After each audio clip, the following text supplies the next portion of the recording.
You're standing in the hypogeum beneath the Colosseum. Above you, 50,000 Romans are chanting. Around you, the stone walls are scratched with prayers in a dozen languages. Some are still fresh. The blood on the floor hasn't dried yet. Then the door opens. A woman is pushed into your cell. She's wearing a white tunica. The fabric is clean, ceremonial. Her eyes meet yours, and you both understand immediately. This isn't a scene from a nightmare. This was policy in the Roman Empire. Picture this. The year is 112 after Christ. The conquest of Dacia has just ended. Rome's legions return with 50,000 prisoners. Men, women, children, entire villages emptied and marched across Europe in chains. Emperor Trajan declares 123 days of games to celebrate. 123 days. Think about that number. That's not a festival. That's an industry. And among those 50,000 prisoners, there's a specific category that Roman bureaucrats tracked with chilling precision. Young women of marriageable age. Captivate designated for what Roman sources euphemistically call arena marriages. Here's what that actually meant. If you believe that the documented records of history's most terrifying figures must be remembered, consider liking this video and subscribing. Your support unearths more accounts from the darkest corners of the human story. Let me take you back to that cell beneath the Colosseum. You're a Dacian warrior. 3 months ago, you fought Roman legions in the forests of your homeland. You lost. They didn't kill you. They saved you for this. The woman pushed into your cell is from your village. You recognize her. Her name is Discible's daughter. She was promised to your brother before the invasion. A Roman official appears at the cell door.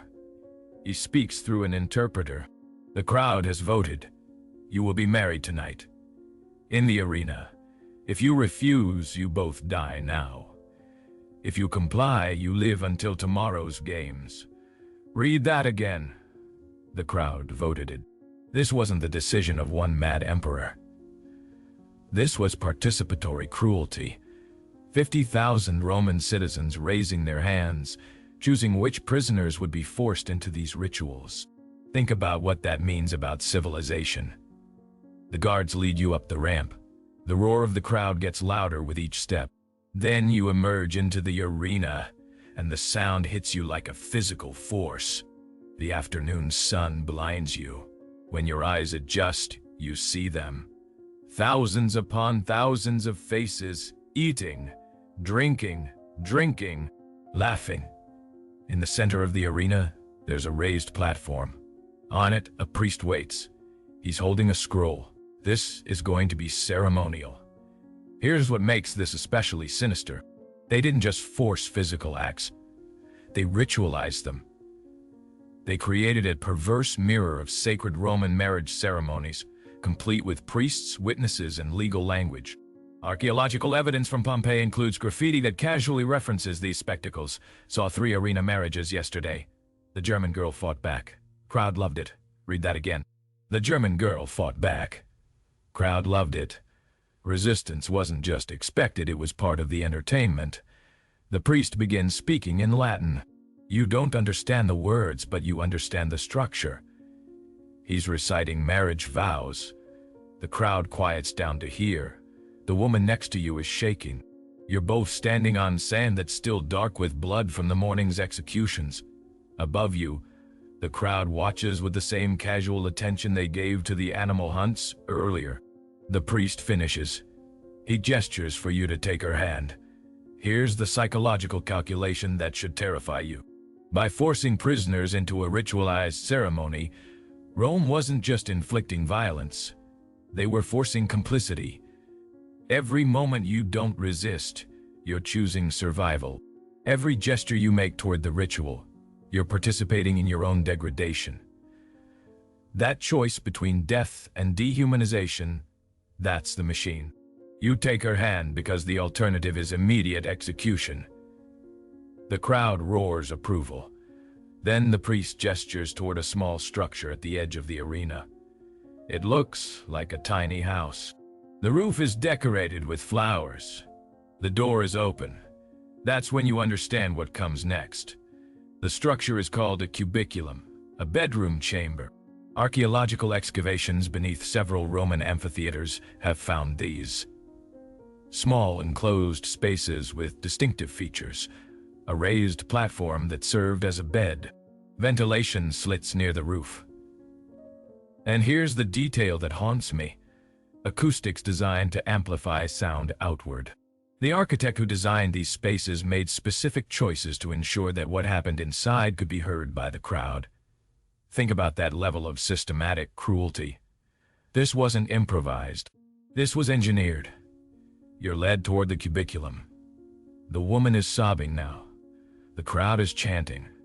The sound echoes off the marble seats surrounding you.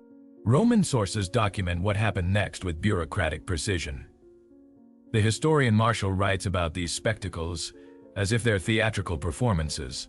He critiques the authenticity of the participants' reactions. He complains when prisoners don't show enough resistance. He's reviewing rape like it's a play.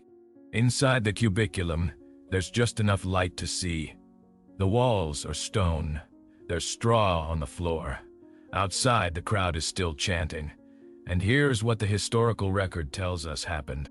The guards didn't leave. They stood outside the door, spears ready, to ensure compliance with the ceremony.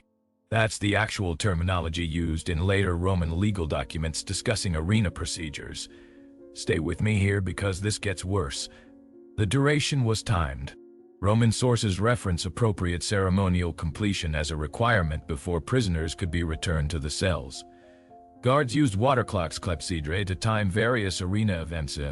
This wasn't spontaneous violence. This was scheduled. If this moment in history doesn't move you to learn more, you might be missing the lesson our ancestors died to teach. Now, here's what you need to understand about scale. Trajan's games lasted 123 days. Later sources estimate approximately 10,000 prisoners died during this period. But death wasn't the only fate. Roman bureaucrats tracked different categories of prisoners. Those designated for immediate execution, those selected for gladiatorial training, those kept for animal hunts, and those marked for arena ceremonies. The documentation here is fragmentary, but what survives is chilling. A papyrus fragment found in Egypt, dating to the 2nd century AD, contains what appears to be an accounting ledger. It lists supplies for ceremonial structures in amphitheaters. The quantity suggests these weren't rare events. Flowers for decoration, 2,000 stems per week. Straw for bedding, 50 bales per month. Maintenance of ceremonial chambers, ongoing. This was infrastructure. Think about what that means. Someone calculated the flower budget for these horrors. Someone maintained regular supplies. Someone submitted expense reports. The bureaucratization of cruelty. Here's what happened after. If you survived the ceremony, you were led back down to the cells. The next day, you'd face the arena again. Maybe you'd fight as a gladiator. Maybe you'd be executed.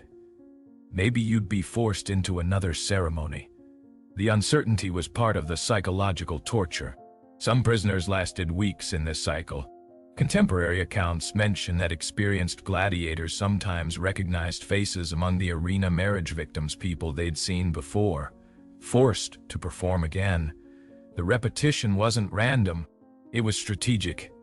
Every time you chose survival over resistance, you internalized a little more degradation. By the time you finally faced death, you'd already been destroyed from the inside. That's the machine Caligula had refined. That's what Trajan industrialized. Now let me show you something that should keep you awake at night. This practice didn't die with the Roman Empire. When archaeologists excavated amphitheaters across the former Roman territories, southern France, North Africa, Spain, Britain, they found similar structures. The cubiculum chambers existed in multiple sites. This wasn't unique to Rome. This was exported policy. Everywhere Rome conquered, they built these arenas. And everywhere they built arenas, they included these chambers. The blueprint traveled with the empire. In 2008, excavations beneath an amphitheater in Emerita Augusta, modern-day Merida, Spain, uncovered a chamber with scratch marks on the walls. Among them, archaeologists found carved words in what appears to be Lusitanian, a pre-Roman language. The translation is disputed, but one scholar suggests it reads, "Gods, make me brave." That prayer was carved into stone by someone who knew what was coming, someone who had time to scratch words into a wall while waiting. Here's the question nobody wants to confront. How many people watched these spectacles?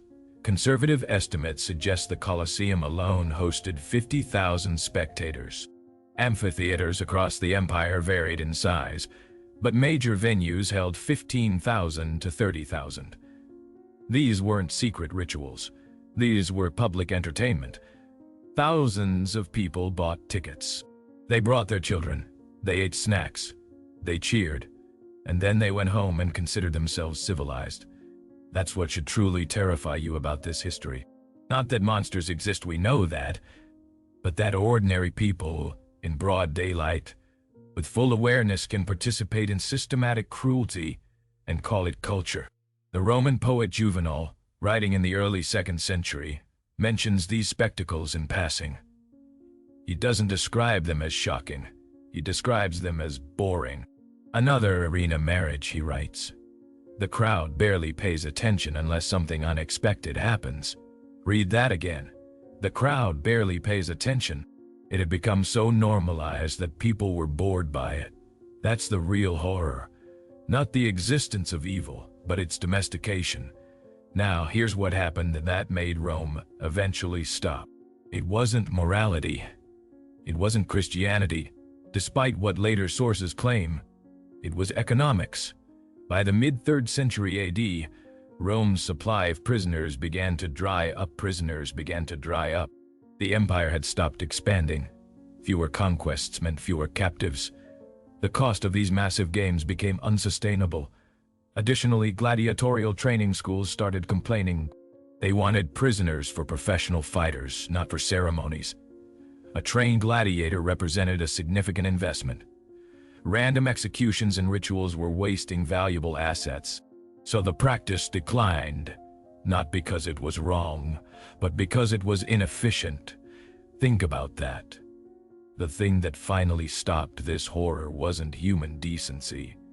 It was resource management. Here's what survived in the historical record. Most of what we know comes from 3 types of sources: literary references by Roman poets and historians, graffiti found in Pompeii and other preserved sites, and legal documents discussing arena administration.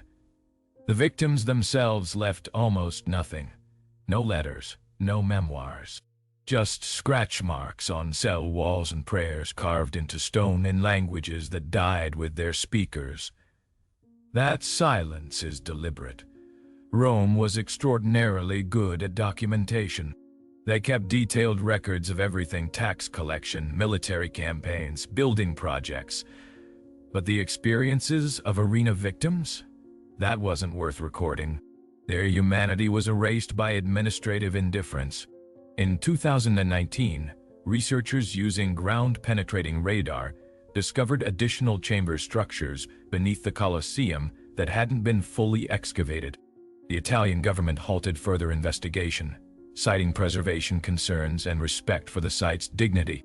But some archaeologists who worked on the preliminary survey gave off-the-record interviews. They described finding artifacts that suggested these chambers were used more extensively than previously documented. One researcher said, "We found evidence that made us reconsider the scale of certain practices. The numbers might be significantly higher than we thought." They wouldn't elaborate further. Think about what that means. Even now, 2,000 years later, the full truth is still being buried. Here's what haunts me most about this story. Somewhere in the historical record, there's a Roman bureaucrat who calculated the optimal dimensions for those cubiculum chambers. Someone did the math on acoustics.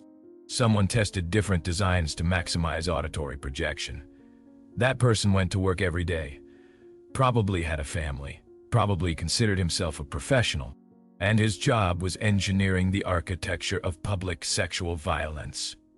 That person has no name, no face, no memorial, but his work survived for centuries. His designs were replicated across an empire. The perpetrator is anonymous. The victims are anonymous.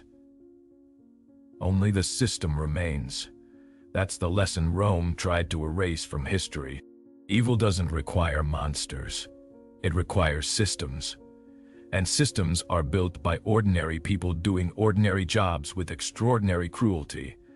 The wedding night ritual wasn't the work of a mad emperor. It was policy. It had procedures. It had budgets. It had trained staff. It was civilized. And that's why it matters that we remember it. Not to judge ancient Rome by modern standards, that's easy and pointless, but to recognize that the machinery of dehumanization looks surprisingly normal from the inside.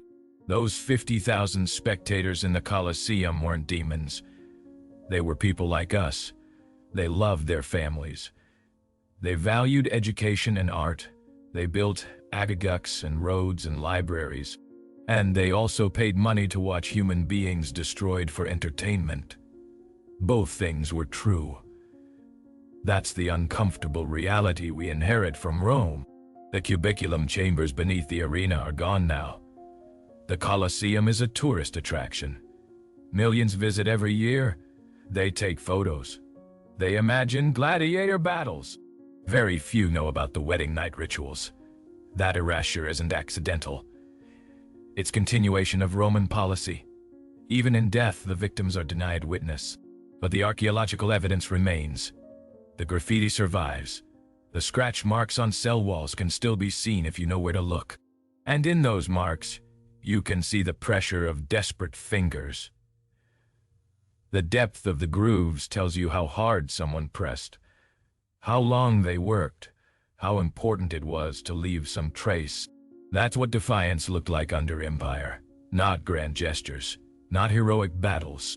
Just scratching your prayers into stone, knowing you probably won't survive to see morning, but needing to leave proof that you existed, that you were human, that this happened. If this exposed something you've never heard before, hit that subscribe button and turn on notifications, because we're going to keep uncovering the history they tried to erase.